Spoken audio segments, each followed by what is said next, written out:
U nás se pravidelně střídá národní setkání mládeže se setkáním animátorů a taky do toho patří samozřejmě setkávání světová i diecézní.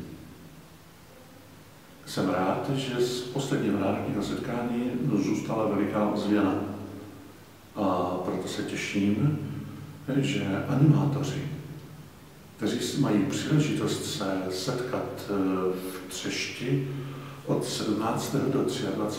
srpna, vytvoří krásnou atmosféru a sformují ty, kteří se připraví na to, aby byli tahouny v dalších akcích, které jsou před námi. Těším se, že tam uvidím taky vás.